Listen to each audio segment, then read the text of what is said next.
আনন্দবিডিতে সবাইকে স্বাগতম। বিশ্বের সবচেয়ে বড় এই মাছের বাজারে তিমিও বিক্রি হয়। জাপানের মধ্যে টোকিওর সুকিজি শহর একটি বিশেষ কারণে বিখ্যাত। মাছ প্রিয় বাঙালিরা তো আরও বেশি আকৃষ্ট হবে এই জায়গাটির প্রতি, কারণ সুকিজি হলো বিশ্বের সবচেয়ে বড় মাছের বাজার। প্রতিদিন এই বাজার থেকে প্রায় 2000 মেট্রিক টন সামুদ্রিক মাছ রপ্তানি হয়ে থাকে জাপানের বিভিন্ন প্রান্তে। মাছ ছাড়াও নানা ধরনের ফল রপ্তানিতেও বিশেষ পরিচিতি রয়েছে সুকিজির। চলুন একবার ঘুরে আসা যাক সুকিজির মাছের বাজারে। সুকিজির আগে জাপানের উগাশি নামে একটি ছোট শহরে মাছ রপ্তানির জন্য বিখ্যাত ছিল, তবে সেটা 16 শতাব্দীর কথা। সময়ের সঙ্গে সঙ্গে টোকিও যত আধুনিক হতে শুরু করে, নিহনবাসী নদীর তীরে উগাশি মাছের বাজারের প্রসারও বাড়তে থাকে।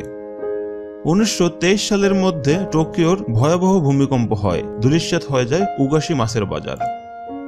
এরপর উগাশির বাজারটিকে সরিয়ে আনা হয় সুকিজি জেলায়। 1935 সাল থেকে ফের চালু হয় এই মাছের বাজার। শুধু ব্যবসার জন্য নয়, মাছের বাজার দেখতে বহু পর্যটকরা ভিড় জমায় প্রতিদিন। নানা ধরনের সামুদ্রিক মাছের মধ্যে টুনা মাছের নিলাম চলে সব থেকে বেশি, এমনকি নিলামে কয়েক হাজার ডলার পর্যন্ত দাম ওঠে একটি টুনার।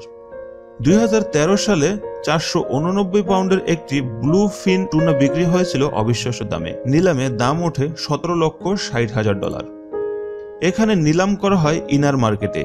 প্রতিদিন রাত 3টা থেকে লাইন দিলেও সামান্য কয়েকজন পর্যটক নিলাম দেখতে পান। সকাল 5:30 থেকে 10টা পর্যন্ত চলে নিলাম। নিলামের পর আউটার মার্কেট এই মাছগুলো কেটে বাজার, রেস্তোরাঁয়, দোকানে পাঠিয়ে দেওয়া হয়। সুকিজি মার্কেটে প্রায় 400 ধরনের সামুদ্রিক মাছ পাওয়া যায়। টুনা, শর্টফিশ, শার্ডিসের মতো মাছ তো রয়েছেই, তিমি মাছও বিক্রি হয় কখনো কখনো। বছরে 7 লক্ষ মেট্রিক টন মাছ রপ্তানি হয়ে থাকে এখান থেকে, যার বাজার মূল্য $590 কোটি মার্কিন ডলার। তবে সুকিজি মার্কেট অন্যত্র সরানোর পরিকল্পনা রয়েছে। 2020 অলিম্পিক টোকিওতে হওয়ার কারণে সুকিজি মার্কেট সরানো হবে বলে মনে করা হচ্ছে।